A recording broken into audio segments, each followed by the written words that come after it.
احمد ندیم قاسمی۔ میں ضلع سرگودہ کی تحصیل خوشاب کے ایک پہاڑی علاقہ سون سکیسر کے ایک گاؤں انگہ میں پیدا ہوا۔ میری تاریخ پیدائش 20 نومبر 1916 ہے۔ ابتدا میں گاؤں کی مسجد میں قرآن مجید کا درس لیا، ساتھ ہی وہاں کے پرائمری اسکول میں داخلہ لیا اور پرائمری وہیں سے پاس کی، بلکہ ایک طرح سے اعزاز کے ساتھ پاس کی۔ اس زمانے میں چوتھی جماعت پرائمری کی آخری جماعت ہوتی تھی۔ ہماری جماعت کے 4 منتخب لڑکوں کو خوشاب میں وظیفے کے امتحان میں بیٹھنے کے لیے بھیجا گیا۔ میں بھی ان میں شامل تھا۔ 4 میں سے ہم 3 لڑکوں نے کامیابی حاصل کی اور مجھے 8ویں جماعت تک وظیفہ ملتا رہا۔ دلچسپ بات یہ ہے کہ میں نے اسی موقع پر خوشاب میں زندگی میں پہلی مرتبہ بائی سائیکل دیکھی اور ریل گاڑی کو لوہے کی پٹڑیوں پر بھاگتے دیکھا۔ میں پرائمری اسکول کے اول مدرس منشی غلام حیدر صاحب کی شخصیت، محنت اور لگن سے بہت متاثر ہوا۔ وہ میرے رشتہ دار بھی تھے، مگر اسکول میں ان کے سامنے سب لڑکے برابر ہو جاتے تھے۔ معمولی سی غلطی کو بھی نہیں بخشتے تھے، کڑی جسمانی سزا دیتے تھے، مگر اسکول میں اور پھر گھر میں اتنی محنت سے پڑھاتے تھے کہ ان کے مزاج کی سختی پس منظر میں چلی جاتی۔ پرائمری پاس کرنے کے بعد میں اپنے چچا اور سرپرست پیر حیدر شاہ صاحب کے پاس کیمبل پور چلا آیا۔ یہاں میں عربی کے استاد جناب غلام ربانی عزیز کی سنجیدگی اور صرف اپنے کام سے کام رکھنے کی روش سے خاصا متاثر ہوا۔ وہ ان دنوں وہاں ریونیو اسسٹنٹ تھے۔ وہاں میں نے government middle and normal school میں داخلہ لیا۔ ان دنوں 9ویں اور 10ویں جماعتیں گورنمنٹ انٹرمیڈیٹ کالج کیمبل پور سے وابستہ تھیں۔ چنانچہ مڈل پاس کرتے ہی میں کالجیٹ ہو گیا۔ پھر چچا جان کا وہاں سے تبادلہ ہو گیا، وہ شیخو پورہ میں تشریف لے آئے۔ چنانچہ میں نے گورنمنٹ ہائی اسکول شیخو پورہ میں داخلہ لیا۔ ان دنوں مشہور شاعر نون میم راشد کے والد صاحب جناب فضل الہی چشتی وہاں کے ہیڈ ماسٹر تھے۔ میں نے میٹرک کا امتحان وہیں سے پاس کیا۔ میرا بچپن سراسر شرارتوں سے عبارت ہے۔ میں پڑھائی میں بھی خاصا تیز تھا اور شرارت میں بھی۔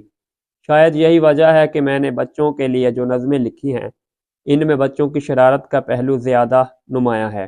بے شمار شرارتوں میں سے ایک شرارت یہ ہے کہ میں نے مکئی کے بھٹوں کے بالوں سے مہندی رنگ کی داڑھی اور مونچھیں بنا کر لگا لیں، سر پر بڑا سا پگڑ باندھ لیا، قمیض کے نیچے بہت سے کپڑے ٹھونس لیے جس سے میری توند ابھر کر کہیں سے کہیں پہنچ گئی۔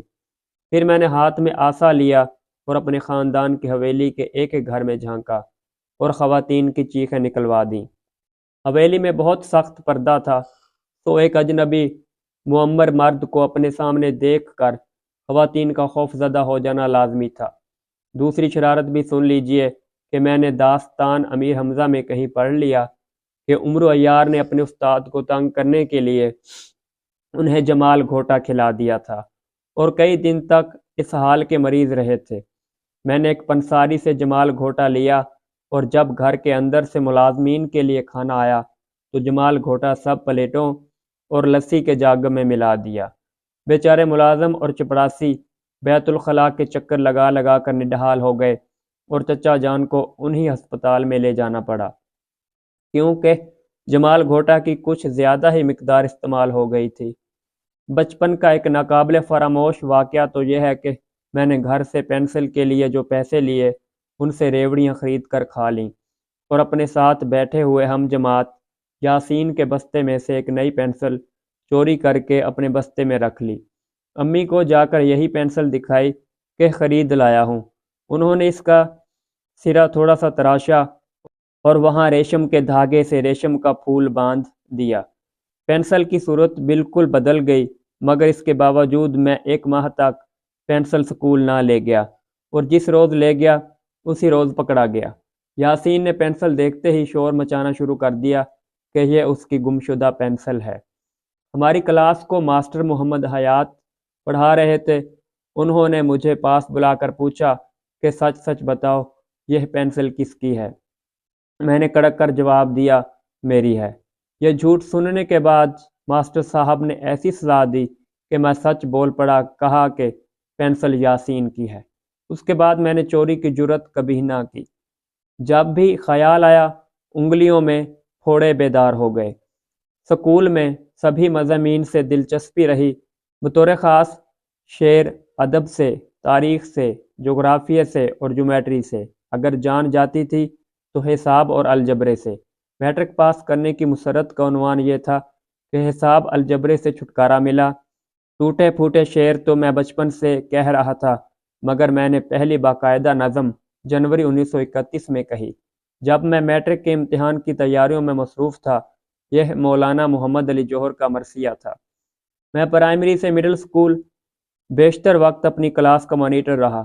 پھر جب میں 7ویں 8ویں میں تھا تو ریڈ کراس سوسائٹی نے مضامین کا کل پنجاب مقابلہ کیا اور میں اس مقابلے میں اول رہا۔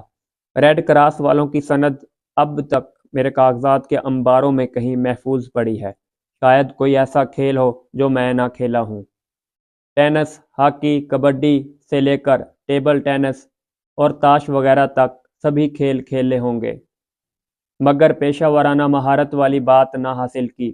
لٹو بھی چلائے، گلی ڈنڈا بھی کھیلا، پتنگ بھی اڑائی، اور پتنگ اڑانے سے مجھے اپنی ابتدائی زندگی کا ایک اور ناقابل فراموش واقعہ یاد آیا۔